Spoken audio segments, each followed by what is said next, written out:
A todos quantos se encontram ao alcance de minha voz, a paz de nosso Senhor e Salvador Jesus Cristo. Nós vamos estar iniciando uma série de estudos a respeito do Sermão do Monte, também conhecido como Sermão da Montanha. Existem muitas boas literaturas a respeito deste tema. Todavia, para evitar que a gente se prolongue demais, eu vou estar escolhendo aqui duas literaturas para isso. Uma é de Hernandes Dias Lopes, que é Mateus, e o outro vai ser Estudo no Sermão do Monte, de Martyn Lloyd-Jones. Em alguns momentos vou também fazer algumas pesquisas em artigos e outras publicações na internet. Então, o Sermão do Monte ou Sermão da Montanha, ele é um conjunto de ensinamentos que Jesus deu aos seus discípulos, ou seja, nós também como discípulos de Jesus, hoje, a igreja na face da terra, devemos estar incluídos em todos os ensinamentos que nós encontramos aí neste Sermão do Monte. O Sermão do Monte, ele não é somente a descrição de um crente excepcional, de um crente extraordinário, não, mas é a descrição daquele seguidor de Jesus. Todo e qualquer seguidor deve possuir essas características. Todavia, a gente precisa entender que para ter essas características, nós vamos precisar principalmente do Espírito Santo em nós, porque é o Espírito Santo que vai nos capacitar para que nós possamos colocar em prática esse relato, essas características e alcançarmos para as nossas vidas essa bem-aventurança. O Sermão do Monte, ele é a ética absoluta do reino de Deus. Nós vamos entender que a felicidade, ela não é algo só a ser alcançado no futuro, mas que durante a nossa caminhada a gente consegue. Através do Espírito Santo, claro. E o objetivo desse estudo é nós percebermos a necessidade que nós temos realmente do novo nascimento e das graciosas operações do Espírito Santo em nossas vidas. Quanto mais nós colocarmos em prática os ensinos contidos no Sermão do Monte, mais nós haveremos de experimentar ricas bênçãos do nosso Deus. John Wesley, ele acredita que o tema do Sermão do Monte, ele é visto como um convite à verdadeira felicidade e santidade. A felicidade do reino só é possível mediante a verdadeira santidade cristã. Se você for procurar na internet sobre a interpretação de John Wesley a respeito do Sermão do Monte, você vai encontrar isso com bastante facilidade, quem quiser aprofundar nesse estudo. E a gente vai ver que John Wesley vai dizer que a santidade aí no Sermão do Monte, ela é acompanhada de critérios e advertências. Nesse contexto, segundo diz Wesley, ganha relevo Mateus 5,48, sede perfeitos como o vosso Pai Celeste é perfeito. Wesley vai desenvolver também, através desse sermão, a sua doutrina da perfeição cristã. A justiça do reino é correlacionada com a pureza de coração, ou seja, sem pureza de intenção, nenhuma ação exterior é santa. Ou seja, o Sermão do Monte, ele vai ensinar o que? A pureza de coração e a pureza de intenção. Ou seja, para que o exterior ele possa revelar uma vida santa, uma vida justa, isso precisa acontecer primeiro no interior. Mateus, capítulo 5, versículo 1 e 2, nos diz: E Jesus, vendo a multidão, subiu a um monte, e assentando-se, aproximaram-se dele os seus discípulos, e abrindo a sua boca, os ensinava, dizendo. Então, nós vamos ver aqui que, embora houvesse também a multidão, os discípulos que se aproximam de Jesus. Então, por que só os discípulos se aproximam? Coloquei aí essa pergunta. A multidão que acompanha Jesus, ela vai ver coisas boas, a multidão vai encontrar conforto, a multidão vai encontrar vida, a multidão vai encontrar principalmente milagre, que é o que a multidão mais deseja. O que é um milagre? Milagre é algo extraordinário que acontece e que esse acontecimento ele é atribuído a Deus. Mas aí vai dizer que, vendo Jesus a multidão, ele sobe ao monte. E como se ele fosse se assentar, aproxima-se os discípulos dele e ele começa então a ensinar os discípulos. Por que os discípulos é que se aproximam? Porque a multidão, ela deseja principalmente o milagre, mas os discípulos desejam o ensino, ou seja, a transmissão de princípios relacionados com comportamentos e atitudes corretas correspondente à vontade de Deus. Então, não devemos ser apenas seguidores de Jesus, como a multidão, que deseja a sua presença, mas deseja a sua presença também por causa dos milagres. Mas nós devemos ser discípulos, discípulos que adoram o Senhor em espírito e em verdade. Nós vamos entender aqui que o Sermão do Monte, ele é dirigido aos discípulos, tá? E através dos discípulos, ele é dirigido também a toda a igreja hoje. Então, o sermão, ele vai destinar tanto a motivos interiores, mas principalmente também a condutas exteriores. São as duas coisas de forma bem paralela. E o versículo de número 1 vai dizer aí que Jesus como que se assentasse. Por quê? Porque isso era um costume dos mestres da época, né? Eles se assentavam para poder ensinar. Bem-aventurado os pobres de espírito, porque deles é o reino dos céus. Então, esse bem-aventurado, ou seja, esse feliz aí, ele é muito mais do que um estado emocional representado pela palavra feliz. Esse bem-aventurado, ele inclui bem-estar espiritual, ou seja, tendo a aprovação de Deus e assim um destino feliz.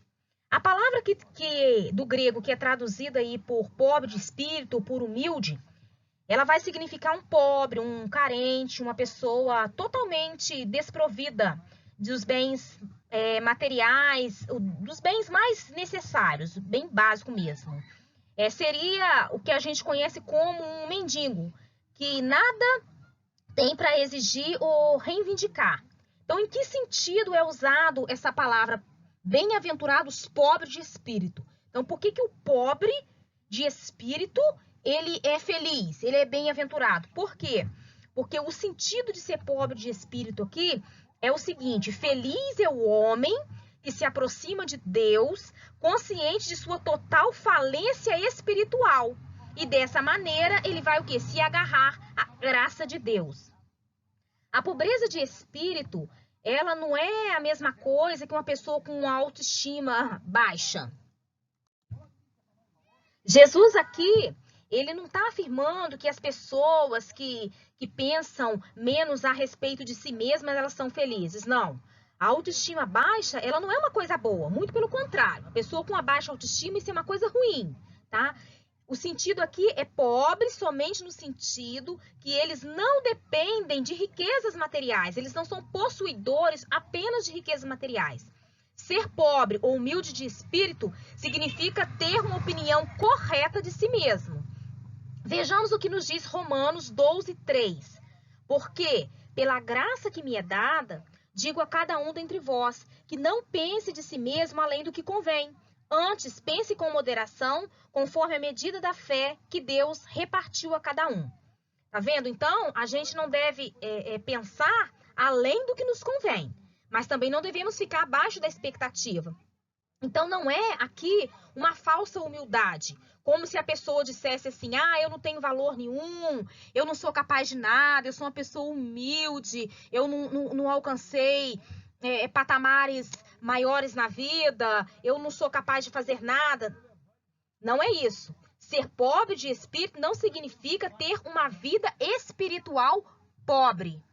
Então, pobre de espírito não é ter uma vida espiritual pobre. Jesus aqui, ele não está elogiando aqueles que são espiritualmente pobres, descuidados com a sua vida espiritual.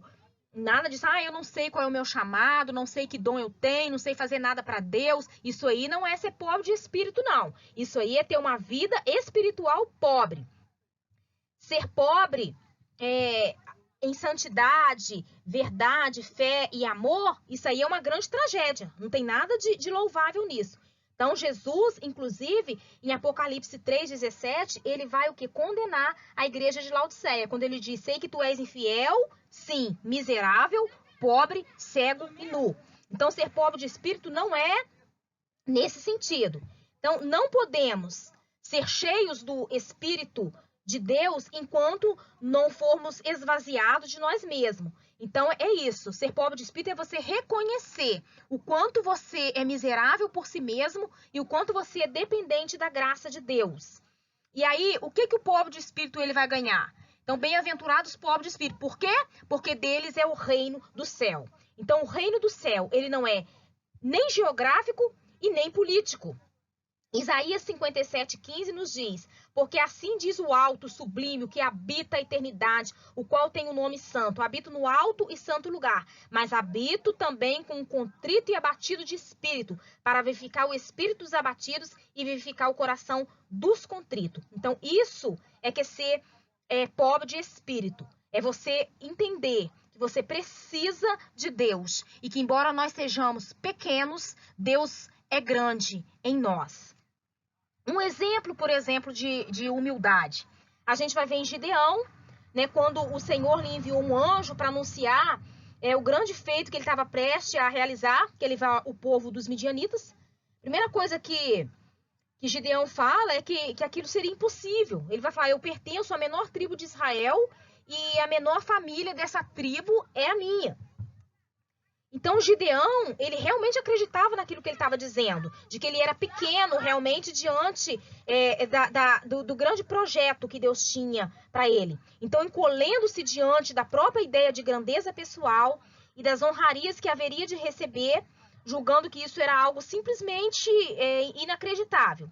Então, nós vamos ver esse exemplo de pobre de espírito, ou seja, dependente da graça. Reconhecer que é dependente da graça. Essa também foi uma atitude de Moisés. Moisés também, quando ele recebe o seu chamado, ele se sente inteiramente indigno na tarefa que Deus lhe confiou. Ele tinha o quê? Consciência da sua insuficiência. Nós vamos ver isso também em Davi, quando Davi vai dizer: Senhor, quem sou eu para que venhas a mim? Para ele, a visita divina era simplesmente algo inacreditável, deixava ele perplexo. Então, nós vamos ver em outros profetas, em alguns profetas também, como por exemplo Isaías, né, que ele recebe uma grande visão, né, e ele exclama: sou homem de lábios impuros. Então, isso que é humildade de espírito. Humildade de espírito, uma qualidade que aponta para a completa ausência do orgulho pessoal, para a completa ausência de segurança própria e autodependência. Ela indica a consciência de que nada representamos na presença de Deus. Portanto, não é algo que possamos produzir por nós mesmos.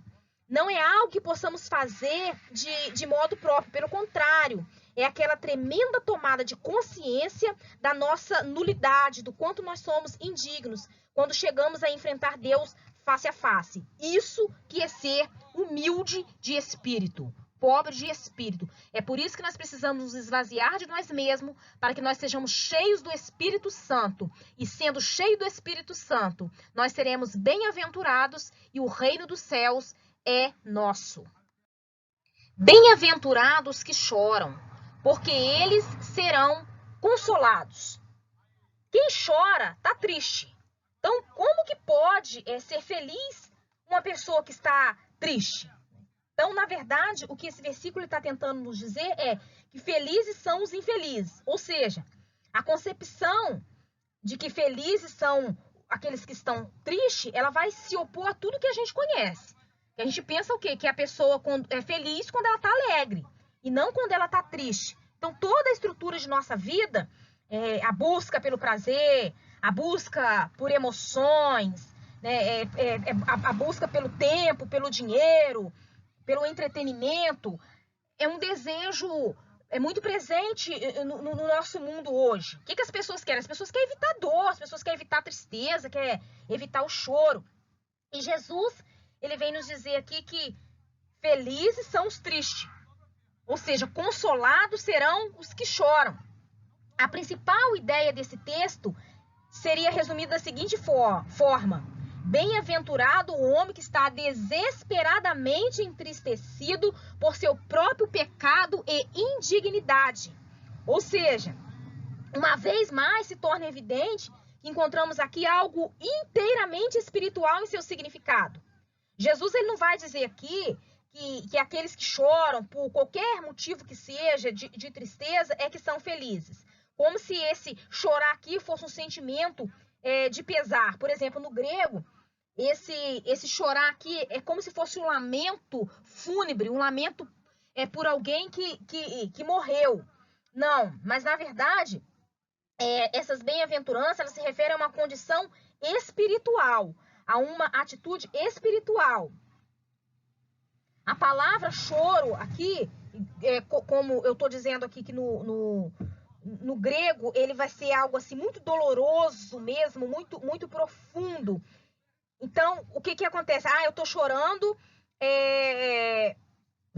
pela perda de um ente querido. Então, o sentido aqui é que bem-aventurado é os que choram, ou seja, felizes são aqueles que choram, mas não que choram pela perda de um ente querido, mas aqueles que choram pelos seus pecados e sente a tristeza diante de Deus pelas mazelas do seu coração. Ou seja, aqueles que se aproximam de Deus, consciente da sua total necessidade e lamento pelos seus pecados. Estes, sim, são muito felizes. Hoje em dia, por exemplo, nós choramos por causa de tempos difíceis. Choramos, sim. Estamos enfrentando momentos muito difíceis com essa pandemia. Mas nós devemos chorar ainda mais por causa dos corações endurecidos. Ontem, no culto de oração, o pastor Carlos comentou que Deus mostrou para ele um anjo com uma balança em suas mãos. A gente vai entender que a balança, ela é ali um teste. A balança, ela é uma avaliação.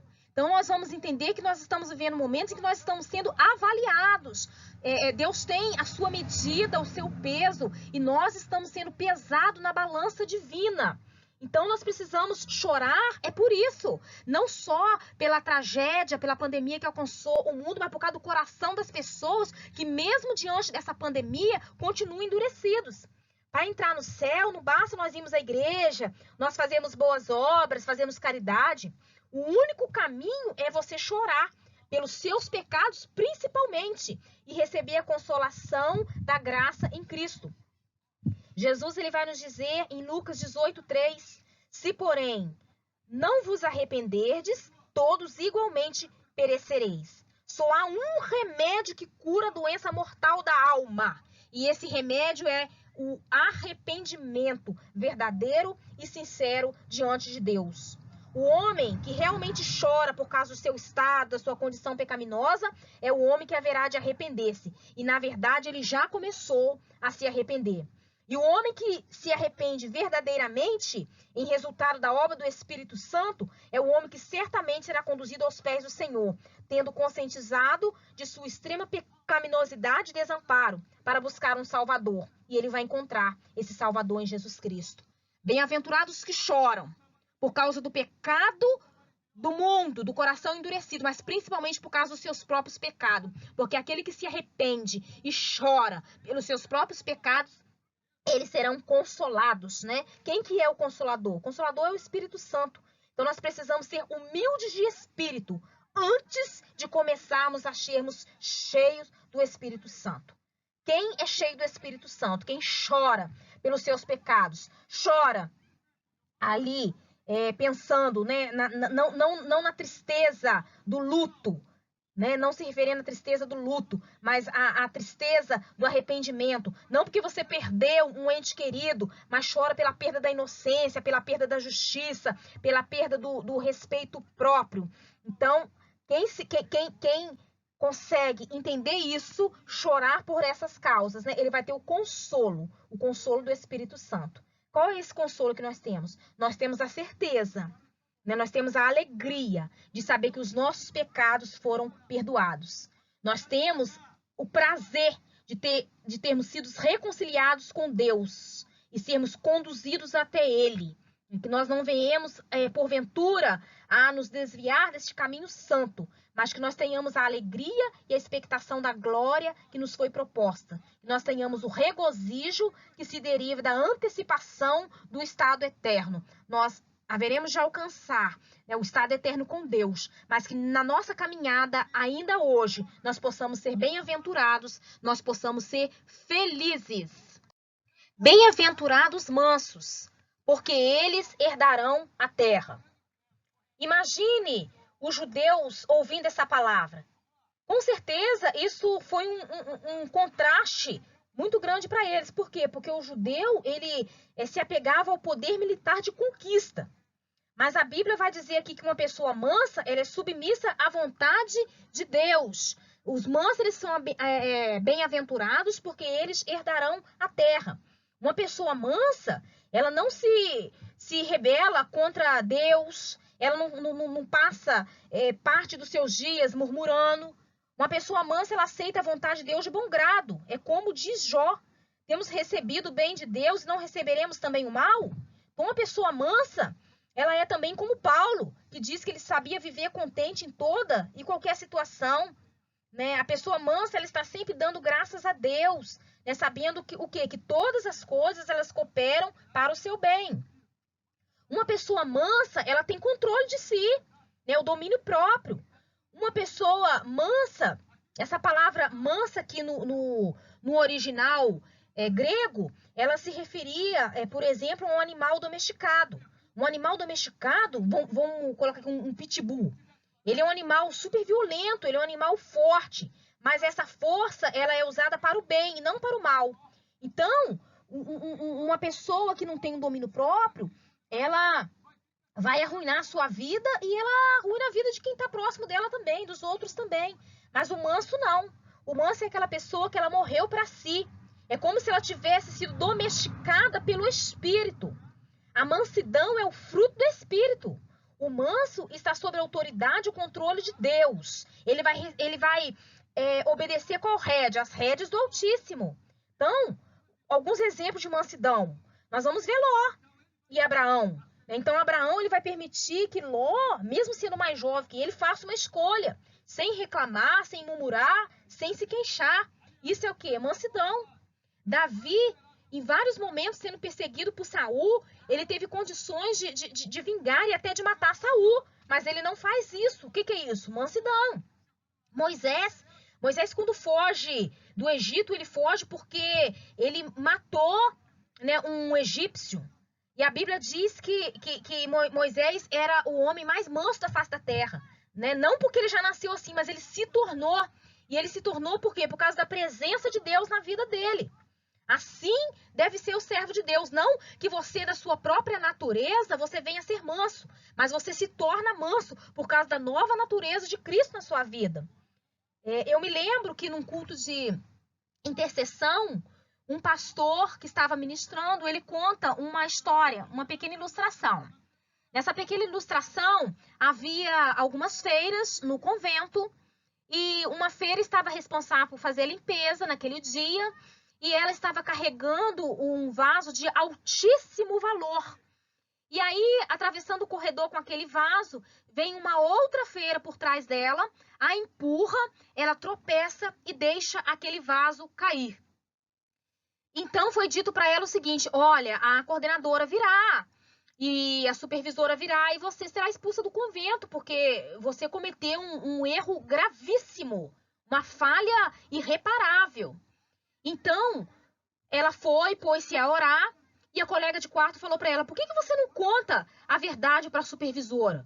Por que você não fala para ela que você deixou o vaso cair, mas foi porque veio uma outra pessoa por trás e te empurrou, você tropeçou e aquele vaso caiu? Então, aquela freira simplesmente respondeu, qualquer coisa que eu disser agora em minha defesa vai soar como se eu estivesse colocando no outro uma responsabilidade que é minha. Então, de fato, eu deixei o vaso cair. De fato, o vaso quebrou porque eu tropecei e deixei o vaso cair. Mas eu não vou falar nada disso agora. Mas no dia do juízo final, o próprio Deus me justificará. E ali todos vão entender quem realmente era o verdadeiro culpado. Isso é mansidão. Mansidão é isso. É você não querer lutar com as suas próprias forças. É você colocar na mão de Deus e saber que no momento certo, Ele exalta. Que no no momento certo, ele vai trazer à tona toda a verdade. Então, não fica se indispondo, tentando provar isso ou aquilo. Confia inteiramente no Senhor. Então, a humanidade hoje pensa em termos de força, de poder militar, bélico, econômico, político. As pessoas acham que quanto mais agressivas elas são, mais fortes elas estão. Esse pensamento é um pensamento mundano. Jesus, ele vai dizer que não são os fortes, os arrogantes que são felizes, mas eles também não vão herdar a terra. Mas quem vai herdar a terra é quem? É o manso. Ser manso não é a mesma coisa que ser frouxo. Igual o exemplo da freira, ou o exemplo de Gideão, ou o exemplo de Moisés. Eu não vou desenvolver o meu chamado, ou vou desenvolver aquilo que foi me colocado como frouxidão, porque eu sou manso. Não, nada disso. Ser manso não é você ser tímido, você ser covarde, você ser medroso, você ser fraco, nada disso. As pessoas mansas, elas são pessoas profundamente com vigor e com energia. Pessoa mansa é as pessoas que têm coragem para se posicionar com firmeza contra o erro. São pessoas que enfrentam açoites, são pessoas que enfrentam prisões e muitas das vezes a própria morte por causa dos seus relacionamentos, dos seus posicionamentos. Isso é muito comum, muito visível nos mártires, né? Os mártires foram pessoas de altíssima coragem, né? Mas foram o quê? Pessoas mansas. Jesus, ele era manso e humilde de coração. Mas ele também usou chicote para expulsar os vendilhões do templo, né? E teve coragem para morrer numa cruz em nosso lugar. Então, a mansidão ela é uma virtude.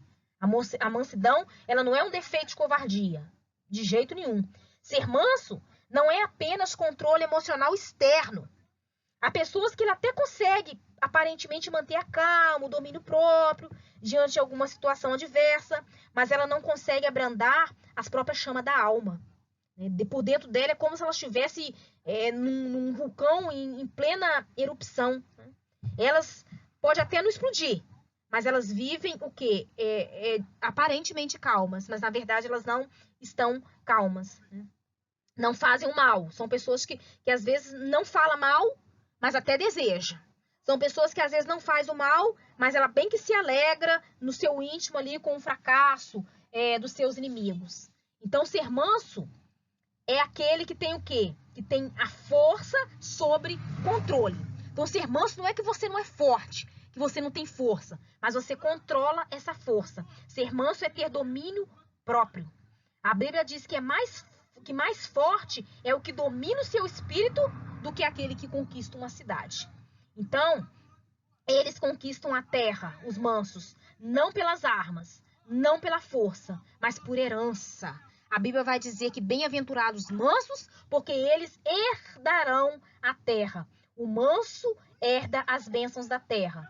O ímpio, ele pode até ter abundância de dinheiro, mas o manso tem abundância de paz. O manso desfrutará também da terra restaurada, redimida do seu cativeiro. Apocalipse 21, o versículo 2 e 3 vai dizer, né? E ele habitará no novo céu e na nova terra. Reinará com Cristo sobre a terra.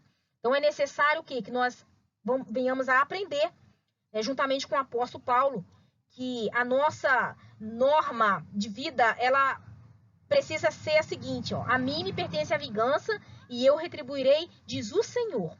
Então nós não precisamos da vingança.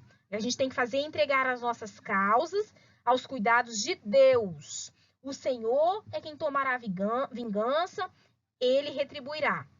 A nós mesmos nada compete fazer, senão entregarmos tudo nas potentes mãos de Deus. Então deixemos com Deus a nós mesmos e as nossas causas, nossos direitos e tudo mais sob o encargo de Deus, em atitude de paz na mente e no coração. Não sei qual é a sua causa, mas que você possa entregá-la na mão do Senhor, ser manso, né? E descansar o teu pensamento, a sua inquietude e o seu coração. Ninguém, exceto o Espírito Santo, é capaz de nos tornar humilde. Não há nada nem coisa alguma, senão o Espírito Santo, que é capaz de humilhar-nos no espírito e levar-nos a lamentar chorando devido à nossa pecaminosidade, produzindo em nós aquela perspectiva veraz e correta de nós mesmos, conferindo-nos a própria mente de Cristo. Então, que nós venhamos a entender que para nós sermos bem-aventurados, para nós sermos felizes, nós devemos ter o quê? Humildade de espírito. Por que vamos herdar o reino? Vamos chorar. Chorar não por perdas materiais, mas chorar pela realidade do pecado, do mundo e do nosso próprio pecado. Bem-aventurado os mansos, porque herdarão a terra. Que Deus te abençoe nesse estudo. Vou estar finalizando e depois nós vamos fazer alguns comentários.